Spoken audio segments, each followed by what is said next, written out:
For uncounted cycles across the diverse societies of the Stellar Alliance, one rule stood above all others, spoken with respect and caution.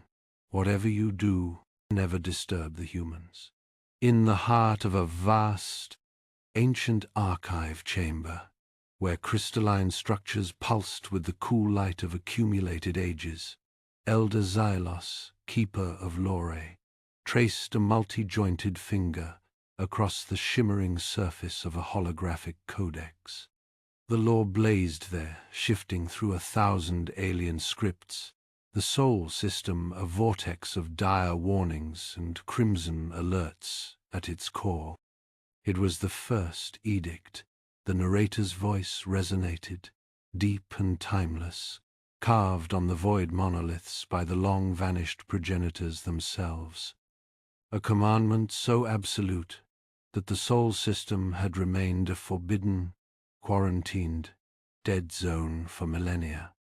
Its inhabitants, humanity, were creatures of myth, whispered tales painting them as cosmic boogeymen, architects of some forgotten galaxy-shattering calamity, or perhaps, paradoxically, its last desperateresor. A flicker of imagery in the codex, a silent, catastrophic explosion that tore reality asunder. Then, an age later, the Sol system, serene, inviolate, sealed behind layers of impenetrable warning. The scene fractured, shifting to the bridge of the Prilorian survey ship, Pathfinder, a vessel of sleek, desperate utility hanging near the forbidden edge of the Sol system. Subtle alarms chimed, a counterpoint to the thrumming tension in the recycled air. Young Luna, a Prilorian cartographer, her usually placid features contorted with a primal horror, turned wide, luminous eyes to her superior. Captain Kevot, her voice was a tremor, each syllable imbued with the weight of sacrilege. The Concord Edict is explicit. The energy readings from the anomaly. They are destabilizing our primary star, yes. But to breach the Sol quarantine? To activate the Grand Awakening Protocol? It is forbidden. Utterly. Captain Kevort, a veteran whose exoskeleton bore the scars of battles Pryla had barely survived, did not turn from the main view screen where the distant pale dot of Earth hung. His voice, when it came, was rasped, stretched thin over a core of grim despair. The anomaly will consume Pryla, Luna. The Concord offers only platitudes, their counsels endless cycles of inaction.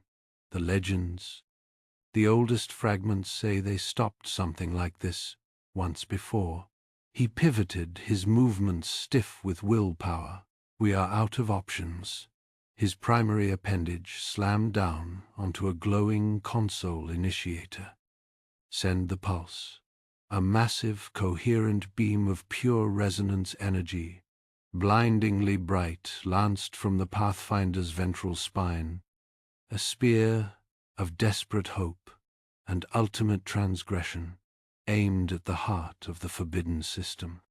Luna flinched violently, a choked sound escaping her. As the light faded, Kevort stared at the now empty void where the beam had vanished. He muttered, the words almost lost in the hum of the drive. What the galaxy will soon be saying about the Prilorians. They just woke us up. Whether this fails or worse, Luna, if it succeeds, deep beneath the dust of ages, within a decaying, automated human-built cryo-facility on a barren, forgotten moon, astrophysicist Nicholas Green was torn from nothingness by a cataclysm of sensation. His cryopod, a marvel of ancient, forgotten engineering, screamed under an invisible assault. Alarms, harsh and grating, blared around him, their unfamiliar cadence a brutal shock to his dormant senses. Systems sparked, blue electrical fire, licking at cracked conduits, the air suddenly thick with the acrid tang of burning insulation. Disorientation was a crushing weight. Nicholas fought against it, against the profound cryo-sickness that turned his limbs to lead and his thoughts to sludge. He gasped, his lungs burning with the first raw breath in. How long? His pod's viewport was crazed, life support readouts flickering from amber to blood red, then extinguishing into darkness. He clawed at the emergency release, his movements clumsy, desperate, as the immediate bay around him plunged into a terrifying, intermittent blackness. The air pressure plummeted, a hissing complaint from failing seals. He had to get out. He had to breathe, drawing on a bedrock of ingrained scientific methodology that fought through the fog of his awakening. Nicholas managed to override the pod's failing mechanisms, tumbling onto the frigid deck plating. He found an emergency survival suit nearby, its seals surprisingly intact, despite the clear evidence of millennia of neglect surrounding him, dust thick as shrouds. Metal groaning under stresses it was never meant to endure for so long. Suit helmet clamped on, he stabilized a very localized section of the cryo bay, rerouting power from a still functional, though ancient, capacitor bank. The profound silence that followed, broken only by the hiss of his own recycled air, was more terrifying than the alarms. He looked around at the vast, cathedral-like ruin of the cryo facility, at the rows upon rows of darkened pods stretching into the oppressive gloom. He was utterly, terrifyingly alone. Something monumental, something catastrophic had occurred. Aboard the Pathfinder, Luna hunched over her sensor array, her breath held tight in her chest. The Prilorian pulse had dissipated, absorbed by the target world. Then, against the background radiation of the Sol system, a flicker, faint, almost imperceptible at first, then solidifying, distinct biosignatures, localized power fluctuations, small, erratic, but undeniably present, emanating from the precise coordinates of the ancient cryo facility they had targeted. "Captain," she whispered, her voice hoarse. Luna reported to Captain Kavort, her voice a fragile thread weaving through the charged atmosphere of the bridge. "Successful awakening confirmed, Captain. Multiple biosignatures active." A pause then. "The site is unstable. Power readings are erratic. Containment fields fluctuating wildly. The resonance. It may have caused more damage than anticipated. The unspoken fear of the human mythos, of what they might have unleashed, warred with the faintest, most desperate sliver of hope for Pryla's survival." Captain Kavort's scarred face remained a mask of grim determination. He nodded slowly, processing Luna's report. "Deploy the Stalker drone," he ordered, his voice devoid of inflection, unobtrusive, heavily shielded. "Approach Vector Gamma 7.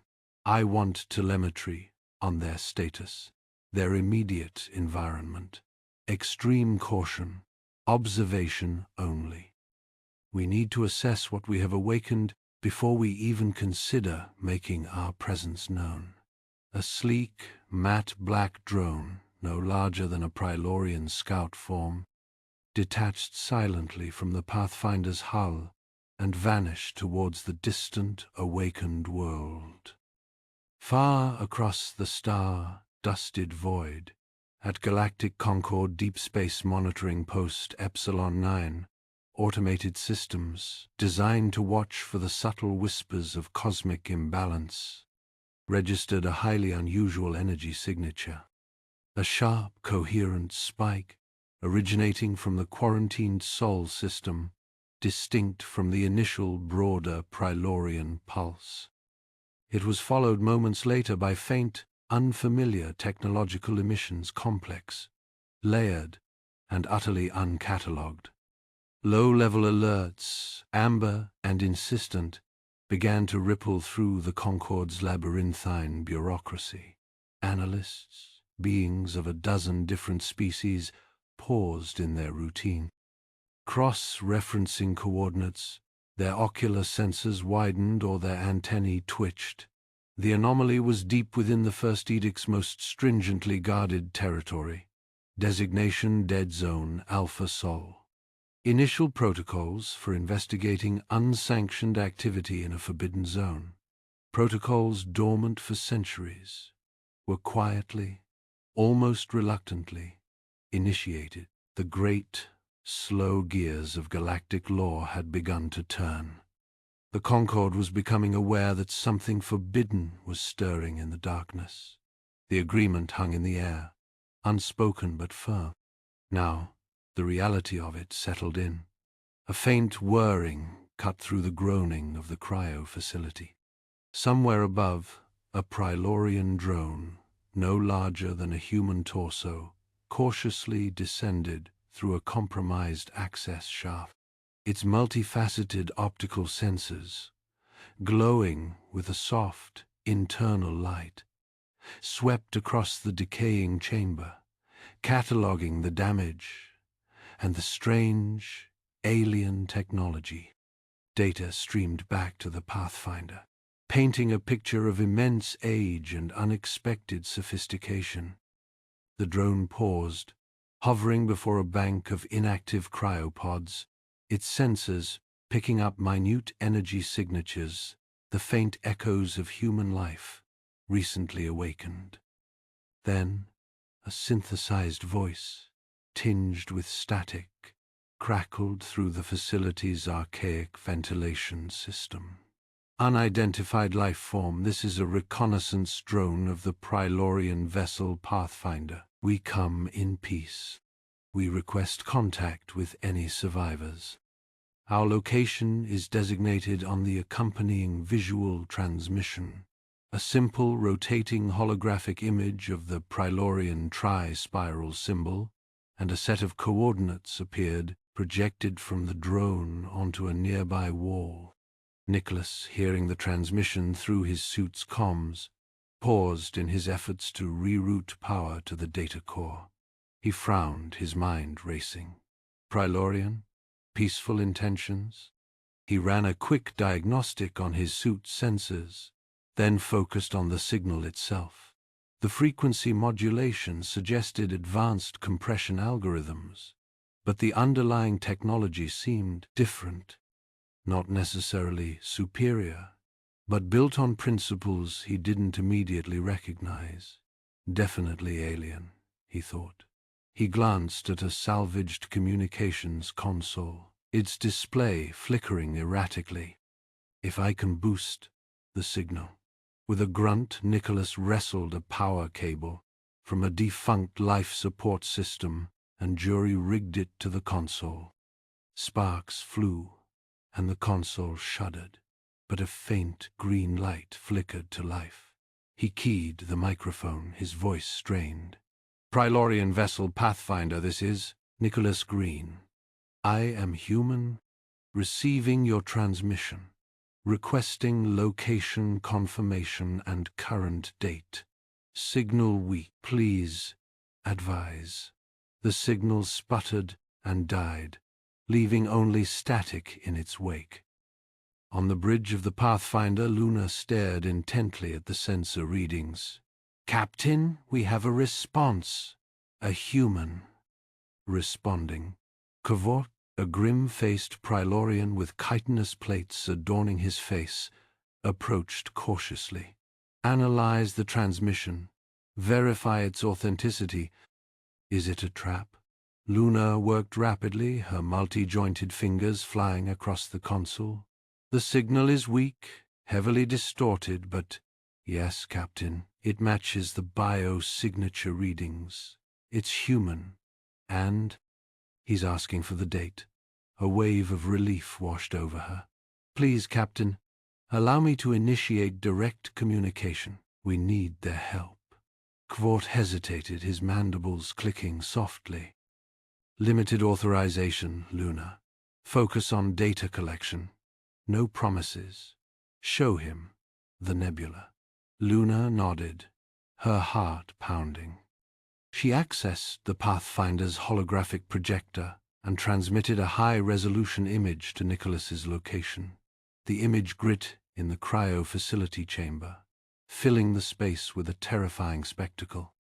It was the anomaly, the Star-Eater Nebula, not a cloud of gas and dust, but a vast, sentient entity of pure energy, its tendrils reaching out to consume entire star systems. Planets were being ripped apart, their atmospheres boiling away, leaving behind only barren, lifeless rocks. The scale of the devastation was almost incomprehensible. Luna's voice, now clearer, filled the chamber. Nicholas Green, this is Luna of the Prilorian vessel Pathfinder. What you are seeing is the Star-Eater Nebula. It is approaching Pryla at an alarming rate. The Galactic Concord has offered no assistance. Legends speak of humanity's ability to combat such threats. We are desperate. Can you help us? Do you know anything that can stop this? Her voice cracked with emotion. Nicholas stared at the holographic projection, his pupils dilating. The sheer scale of the anomaly was terrifying. He swallowed hard, fighting back a wave of nausea. The Concord won't help. Legends of humanity. He forced himself to focus. He had to think, to analyze. But the desperation in Luna's voice, it was genuine. Luna, he said, his voice hoarse. I don't know anything about legends. I'm just an astrophysicist. But I can try to help. I need to access the facility's data core. See if there's anything relevant. On the Pathfinder, Luna sagged with relief. Thank you, Nicholas, thank you. We will provide any assistance you require. Back in the cryo facility, Nicholas navigated the labyrinthine corridors, his suit's flashlight cutting through the gloom. He reached the central data core, a massive cylindrical structure humming with residual energy. The access panels were fused shut, but with a combination of brute force and technical know-how, he managed to pry one open. Inside, a chaotic mess of wires and damaged circuits greeted him. He ran a diagnostic, his heart sinking. The data core was heavily damaged, corrupted by centuries of neglect. Hours later, after countless dead ends and frustrating setbacks, he stumbled upon a fragmented log entry.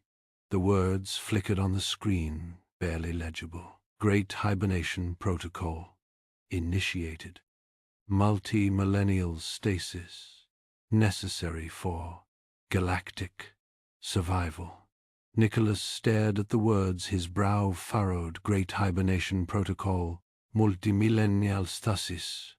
He scrolled further, but the data became increasingly corrupted, dissolving into gibberish.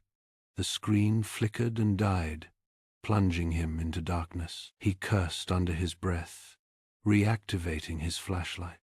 He needed more power. He needed more information. But what was this Great Hibernation Protocol? And why was it necessary for galactic survival? He managed to restore power to another section of the data core, only to find that the reason for the hibernation protocol was heavily redacted.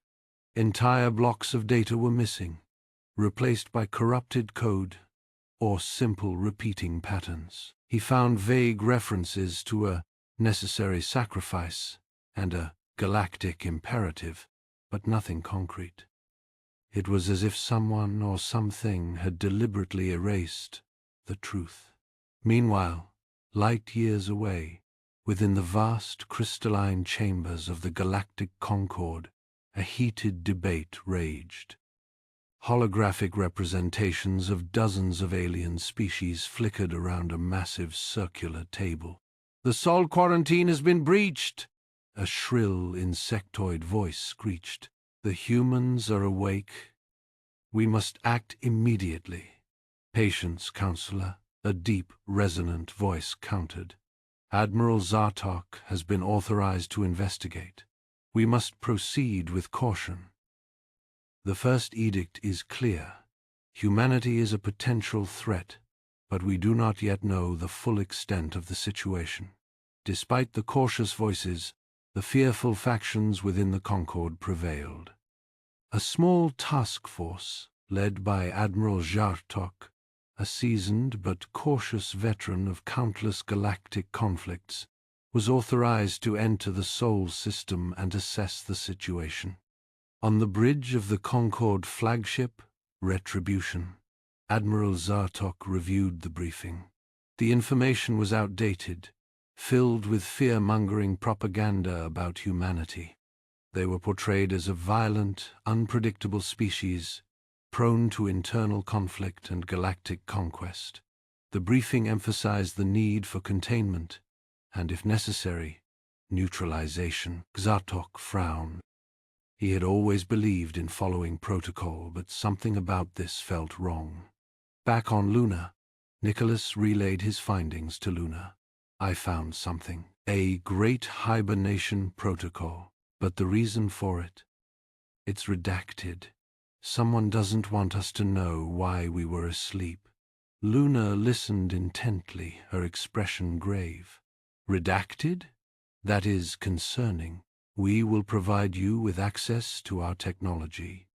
Perhaps we can bypass the corrupted sections of the data core. We must know the truth, Nicholas. Pryla may not have much time. She paused. The anomaly. It is approaching faster than predicted. We estimate it will reach Pryla in approximately 72 Earth hours. And the Concord fleet is en route.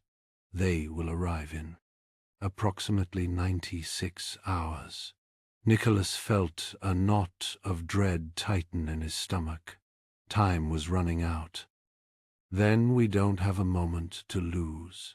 As he navigated a particularly treacherous section of the cryo facility, a section where the structural integrity had been compromised, the floor suddenly gave way beneath him.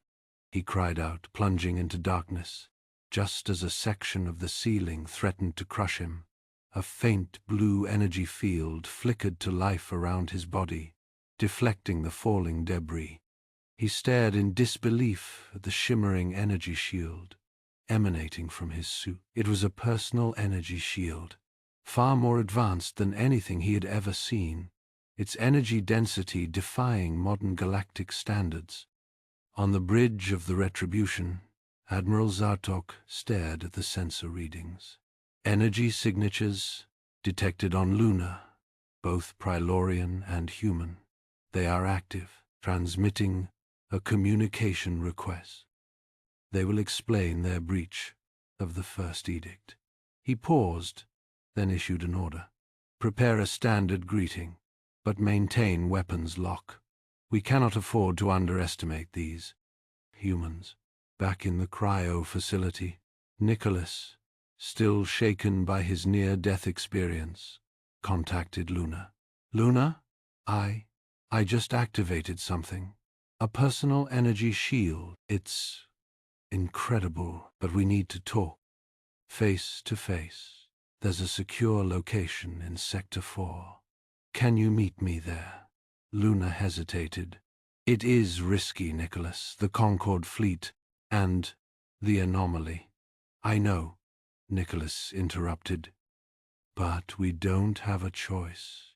We need to coordinate. We need to understand what's happening. And I think we need to trust each other. Luna took a deep breath. Very well, Nicholas. I will meet you in Sector 4. But be careful. The alliance was forged.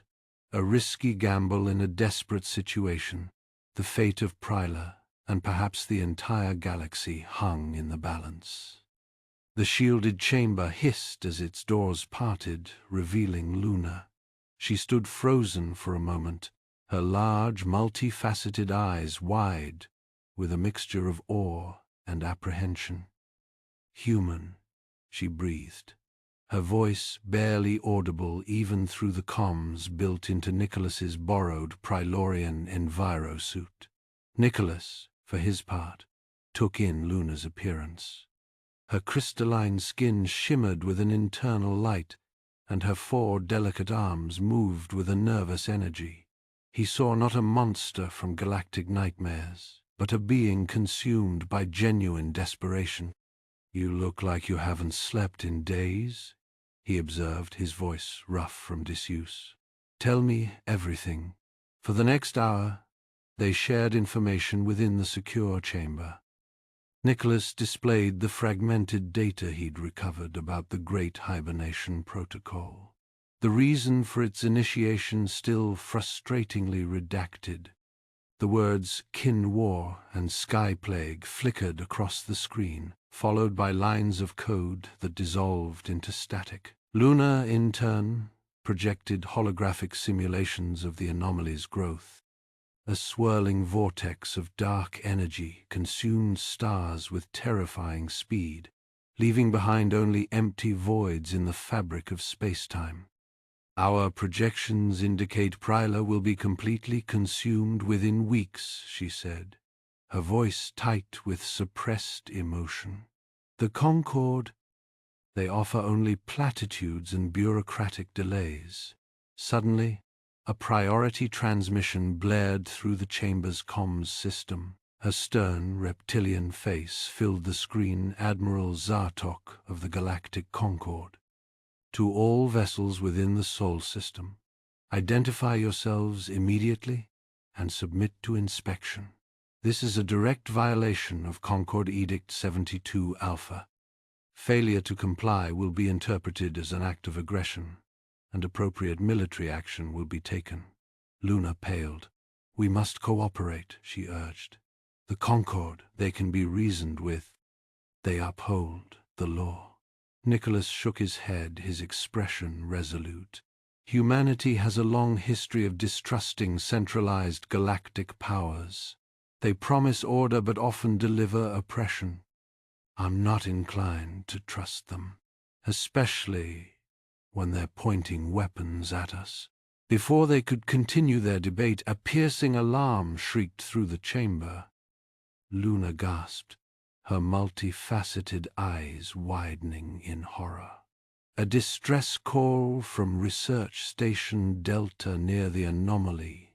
They're being consumed at an accelerated rate.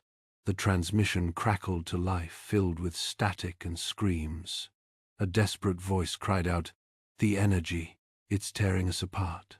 Shields failing, atmosphere collapsing." The transmission abruptly cut off, leaving only silence. "Millions gone," Luna whispered, tears welling in her eyes. "We're running out of time." "There has to be more information somewhere," Nicholas said, his mind racing. "A complete archive. Something that explains what humanity faced before and how we survived." As if in answer, the cryo facility's internal systems chimed, indicating the unlocking of a previously inaccessible section. A holographic map appeared, revealing a hidden chamber deep beneath the facility.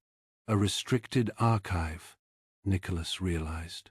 We need to get there. Just then, a series of concussive blasts rocked the cryo facility. Alarms blared, and the lights flickered violently. "Concord attack!" Luna shouted. "They're targeting our energy signatures." Acting on instinct and fueled by adrenaline, Nicholas accessed the facility's schematics. He spotted a dormant energy field generator, designed to protect the facility from something. "I think I can buy us some time," he said, his fingers flying across the control panel. With a surge of power, the generator roared to life, bathing the chamber in an eerie blue light. Outside, the Concord's energy weapons slammed into the facility, but instead of detonating, they seemed to bend, their energy dissipating harmlessly into the surrounding space. A localized distortion field. "It's working!" Luna exclaimed, relief flooding her face. But it won't hold forever. We need to move now.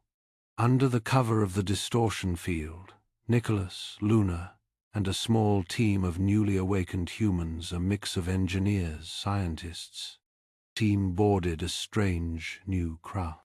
The shuttle shuddered as it navigated the damaged corridors, dodging debris and avoiding Concord patrols. Finally, they reached the hidden archive. The shuttle docked with a hiss, and the doors slid open, revealing a vast chamber filled with row upon row of intact data storage units, holographic projectors, and advanced research equipment. The air hummed with a latent energy. As they stepped inside, a voice echoed through the chamber, ancient and mechanical. Authorization required. Identity not recognized. A holographic figure flickered to life, a digital construct, a guardian AI. Its form was fragmented and distorted, as if damaged by time or trauma. System integrity compromised. It rasped. Limited functionality only. We need access to the archive, Nicholas said, his voice firm. We need to know what happened to humanity and how to stop the anomaly. Access granted. Conditionally, the AI replied. Reactivation sequence required to restore full functionality. The AI projected a complex series of symbols and equations onto the wall. Warning, data, potentially hazardous. Despite its limitations, the AI managed to provide a fragmented glimpse into humanity's past. The Great Hibernation Protocol initiated.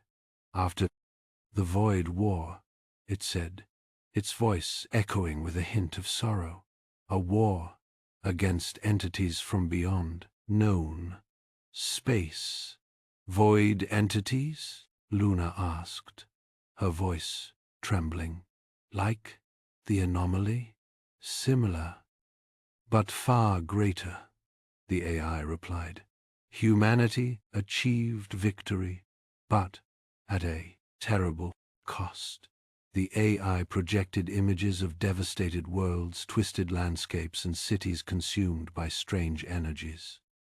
Reality itself was weaponized, it said. Entire regions of space destabilized. Human civilization nearly collapsed. That's why the protocol was initiated. Nicholas realized, his voice heavy with understanding, to prevent humanity from unleashing those dangerous technologies again. Correct, the AI confirmed. The Great Hibernation Protocol, a self-imposed quarantine to protect the galaxy from humanity. The AI presented them with a stark choice: access the full archive and, potentially, rediscover the technologies needed to fight the anomaly, or remain dormant and allow the galaxy to face its fate without human intervention. Just then, Luna received another garbled message from Prelorian Command. This time, the message was even more desperate. Breached. Primary. Defense. Grid. Atmosphere. Collapsing. Millions. Dying. The message ended with a choked sob. Faced with the imminent destruction of Pryla and the potential consequences of unleashing humanity's lost technologies, Nicholas made a decision. I'm going to try to fully reactivate the AI, he said, his voice resolute. We need to know everything, no matter the risk. Suddenly the archive doors burst open, and a squad of Concord soldiers stormed into the chamber, led by Admiral Zartok himself. His reptilian eyes narrowed as he took in the scene. "Humans," he hissed, "you have violated galactic law. Surrender immediately." Nicholas stood his ground, the partially reactivated AI flickering behind him. He looked at Luna, her face etched with despair, then back at Zartok, his hand hovering over the AI's control panel. The fate of Pryla, and perhaps the entire galaxy, hung in the balance. Trust the AI's warnings and risk unleashing dangerous technologies, or surrender to the Concord and allow Pryla to be consumed. He had to choose. Nicholas stood before the AI interface, the holographic Prylorian star, charts shimmering around him, Luna's desperate plea echoing in his mind. The AI, a calm, synthesized voice emanating from the ancient systems, repeated its warning. Quarantine protocols are in effect. Unrestricted archive access carries a 78.4% probability of triggering unforeseen cascading failures, potentially destabilizing local spacetime. He glanced at Luna, her multi-faceted eyes wide with a mixture of hope and terror.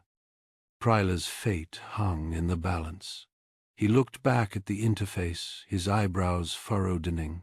Override quarantine protocols. Initiate unrestricted archive access. His voice was firm, resolute. He had to trust that humanity, even in its forgotten state, had a reason for building this place. A red light flashed on the console, accompanied by a sharp, insistent alarm. Quarantine override initiated. Warning: Concord vessel detected, approaching rapidly. Designation: indomitable. Threat level: high. Suddenly, the heavy blast doors leading to the control room shuddered, then buckled inward with a screech of tortured metal. A squad of heavily armored Concord soldiers, led by a towering beetle-like Admiral Zartok, stormed into the room, weapons raised. Nicholas Green, Luna of Pryla. Zartok's voice boomed, amplified by his helmet's vocoder. By order of the Galactic Concord, you are to cease all activity and surrender yourselves immediately. You are in violation of the First Edict. Nicholas didn't hesitate. He slammed his hand on a nearby control panel. A shimmering, localized energy shield sprang into existence, bathing the control room in a pale blue light and throwing the Concord soldiers back against the shattered doorway. "I don't think so," Nicholas said, his voice hardening. "This archive is about to get a whole lot more active." The control room erupted in chaos. Awakened humans, armed with scavenged tools and repurposed equipment, engaged the Concord boarding party in a desperate firefight. Energy blasts ricocheted off bulkheads, sparks showered from damaged consoles, and the air filled with the acrid smell of ozone and burning metal. Ignoring the battle raging around him, Nicholas focused on the AI interface. His fingers danced across the controls, initiating the complex reactivation sequence. The archive hummed with power as ancient systems came back online, layer by layer. Fragmented data schematics began to materialize on the holographic displays, blueprints of impossible machines, equations that defied known physics, and cryptic warnings in a language that seemed to bypass conscious understanding, embedding itself directly into his mind. The schematics coalesced, revealing glimpses of the entities threatening Pryla, self-replicating, dimension-hopping beings referred to in the ancient texts as the Sky Plague. They were not merely consuming stars, they were unraveling the fabric of reality itself, leaving behind voids where entire star systems had once existed. As the horrifying truth became clear, another schematic appeared, a potential countermeasure. a reality-altering resonance weapon capable of disrupting the void entity's dimensional anchors. But the AI's warning echoed in his mind: high risk of collateral damage, space-time instability probable, use with extreme caution. Absolutely not, a voice cut through the chaos. Dr. Aris Thorne, a newly awakened physicist, pushed his way through the crowd, his face pale with alarm. That weapon is far too dangerous. It could trigger another galactic catastrophe. We can't risk it. We don't have a choice, Luna cried, her voice cracking with desperation. She held up a small, damaged comm unit. I just received a garbled transmission from Prilorian High Command. The anomaly. It's reached our capital city. Billions are dying. The fighting outside intensified. The Concorde fleet, unable to penetrate the Archive's shields completely, had begun deploying heavily armed combat drones. The humans, though outnumbered and outgunned, fought with a ferocity born of desperation, using their knowledge of the facility's layout to their advantage. Anya Volkov, a former engineer, her face smudged with grime and commitment, barked orders, directing the defense. Repurpose the cryo facility's automated repair systems. Redirect power to Sector Gamma. We need those turrets online. Now. Working with frantic speed, Anya and her team rerouted power conduits and reprogrammed the repair drones, transforming them into makeshift defense turrets. The turrets, armed with repurposed energy tools, opened fire on the advancing combat drones, tearing through their ranks with surprising effectiveness. The initial assault was repelled, buying them precious time. The AI continued to provide more detailed specifications for the resonance weapon. Energy requirements that dwarfed anything currently available, targeting parameters that required pinpoint accuracy, and potential side effects that ranged from localized space-time distortions to unpredictable energy surges that could vaporize entire continents. Thorne, his face a mask of fierce dedication, saw his opportunity. While Nicholas was distracted, he slipped away, heading towards the AI's central processing unit. His intent was clear: sabotage. Nicholas, engrossed in the schematics, didn't notice Thorne's departure until a sudden power surge rocked the Archive, plunging the control room into near darkness. Alarms blared, and the AI's voice flickered, becoming distorted and weak. Critical systems failure. Primary power regulator offline. Emergency measures engaged. Thorne, Nicholas called, understanding what occurred. He rushed towards the broken power regulator, Anya Volkov right behind. They found Thorne frantically disabling the system, sparks flying from his makeshift tools. "I'm saving you from yourselves," he shouted over the din. "This weapon will destroy us all." As Nicholas and Anya struggled to repair the damaged regulator, a Concorde combat drone broke through the outer defenses, targeting the exposed power system. Anya saw it first. "Nicholas, look out." Without hesitation, Anya threw herself in front of the energy blast, shielding the power regulator with her body. The drone's weapon discharged, engulfing Anya in a blinding flash of energy. She screamed, then fell silent. Her body slumped against the damaged machinery. Nicholas stared in horror, his heart pounding in his chest. Anya's sacrifice had bought them precious seconds, but the system was still unstable, teetering on the brink of collapse. Luna, tears streaming down her face, stumbled towards Nicholas, clutching the damaged comm unit. "Nicholas, it's my sister. She sent a final message from Pryla. The atmosphere, it's collapsing. All hope is lost." The transmission cut out abruptly. leaving only static.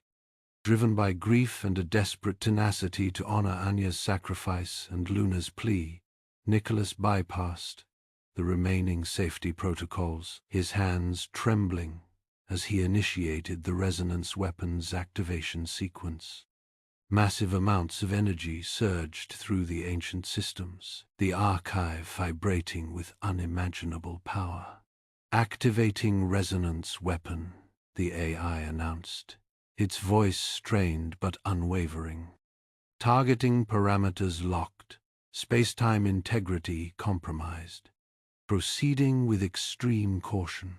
As the resonance weapon activated, a ripple of energy spread outwards from the Sol system, disrupting space-time and causing localized distortions in the surrounding region.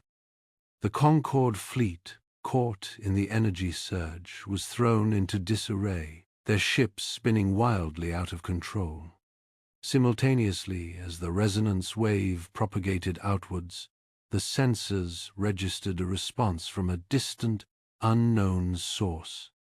A faint but distinct signal emanated from the galactic core, a signal that had been dormant for eons, now awakening in response to humanity's actions. Error. Content tag. Content Part 5. Not found in response. Raw text length 12,269 characters.